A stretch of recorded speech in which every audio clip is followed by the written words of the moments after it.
teman-teman. Fania sudah bergabung. Udah jelas? Udah? Oke. Udah kakak ya? Oke. Iya, Fania adalah salah satu associate psikolog anak di 3 generasi. Mungkin ini baru pertama kali buat Fania ya kan, live IG bareng Bubu. Iya. Sebenarnya malam ini topiknya menarik, memang masih berhubungan dengan hari Jumat kemarin adalah Hari Ayah Nasional ya, bukan Father's Day International ya, Hari Ayah. Jadi malam ini kita akan ngobrol-ngobrol manis, kayak ngopi-ngopi cantik gitu, tapi nggak ada kopinya. Tentang apa sih pentingnya keterlibatan ayah dalam pengasuhan anak gitu loh kan. Jadi maksudnya kayak emang segitu pentingnya ya, nggak nunggu anaknya gedean aja ya. Maksudnya apa sih, bukannya lebih peran ibu lebih penting ya dibanding ayah? Itu sih Van sebenarnya gitu. Jadi yang aku mau tanyain di awal, paling penting pertama, mulai kapan sih ayah bisa mulai involve, ayah mesti bisa terlibat dalam pengasuhan anak ini sendiri? Oke. Nah, kalau misalnya ditanya mulai kapan, pasti.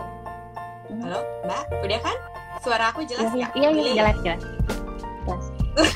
Jelas.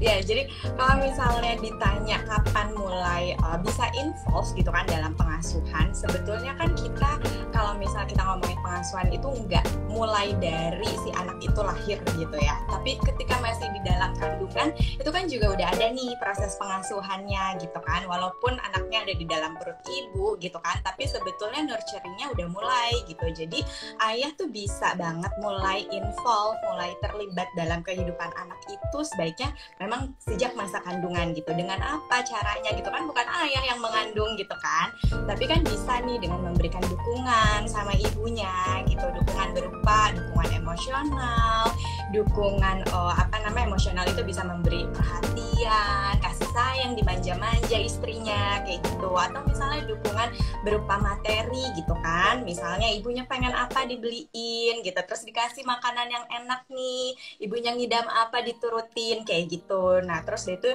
dukungan apa lagi, support juga gitu kan, dengan nganterin ibu untuk memeriksakan kandungan gitu bareng-bareng kayak gitu. Jadi dukungan ayah terlibat gitu, itu memang sebaiknya dilakukan sejak dari masa kandungan gitu kan. Kayak misalnya ada 1000 hari pertama gitu kan, 1000 hari pertama itu kan bukan dari anak lahir kan, cuma memang dari sejak dalam kandungan gitu. Jadi memang ya berarti kan perkembangan anak itu memang dimulainya tidak sejak anak lahir aja, tapi dari dalam kandungan gitu. Karena ketika ibu itu bahagia gitu saat hamil gitu kan, itu kan akan berdampak positif gitu terhadap kondisi bayi dalam kandungannya kayak gitu.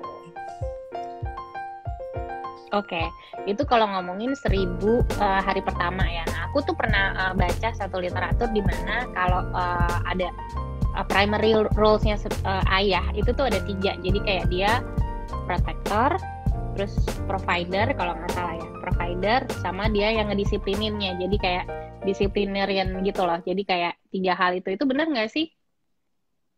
Oke, nah kurang lebih seperti itu ya Mbak ya gitu kan. Jadi kalau misalnya kita bilang memang dari hasil penelitian juga kan, ketika misalnya ayah ini hadir gitu kan, si anak dan ibu ya pastinya gitu kan, si anak ini akan merasa oh ya ada sosok yang melindungi gitu. Ayah tuh memang sebagai protektor gitu, karena sosok laki-laki kan sekarang tuh masih dianggap sebagai sosok yang kuat, sosok yang berani, sosok yang melindungi lah gitu kan. Jadi secara psikologis gitu kan, anak tuh juga akan merasa lebih aman gitu rasanya ketika ada ayahnya gitu. Jadi kayak misalnya anak aku aja gitu kan, entah kenapa tuh udah kayak mempersepsikan memang ayahnya nih protektor dia gitu. Jadi kalau misalnya kayak papa mana ya gitu, jadi kayak ketika misalnya kita misalnya lagi pergi berdua aja gitu kan, oh ya nggak ada papa ya gitu kan. Jadi ya aku juga sebagai perempuan juga aku sebetulnya khawatir gitu kan. Jadi memang ketika kehadiran suami, kehadiran ayah itu sebagai protektor gitu untuk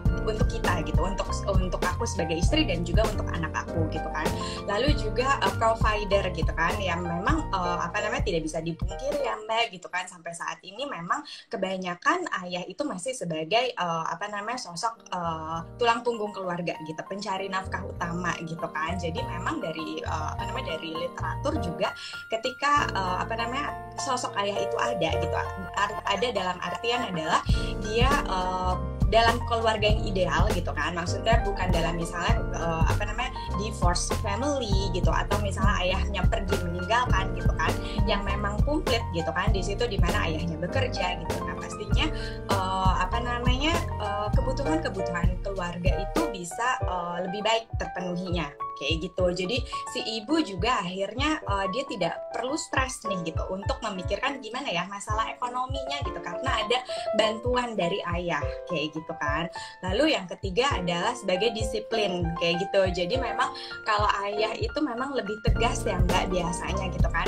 Mereka tuh kan tipenya bukan yang, kalau beda dengan perempuan tuh kan banyak gitu kalimatnya gitu kan. Perempuan tuh kan dalam satu hari tuh katanya harus berapa ribu kata tuh harus keluar gitu kan. Jadi dalam mendisiplinkan anak juga berentet gitu, yang yang intinya apa juga kadang anak juga bingung gitu. Tapi kalau misalnya ayah tuh dia biasanya to the point gitu kan. Jadi memang akhirnya anak akan lebih segan gitu, ketika udah papahnya marah tuh, karena memang satset gitu, tegas omongannya gitu kan, gak yang kemana-mana gitu. Jadi kurang lebih seperti itu, walaupun ketiga peran tersebut juga tidak dapat dipungkiri juga bisa dilakukan oleh ibu gitu. Misalnya ada yang mau ngobrol lagi dengan Mbak Fania, silahkan hubungi 3 generasi, ada di IG-ku, ada di IG-nya 3 generasi, di situ ada nomor telepon adminnya, silahkan langsung hubungi Fania. Fania adalah psikolog anak di 3 generasi gitu. Thank you banget ya Fania, thank you banget teman-teman semua yang udah mantengin 1 jam. Iya, seru banget, thank you banget ya. Sehat-sehat semuanya. Sehat selalu, dadah. Dadah. Thank you Mbak Uwi. Dadah.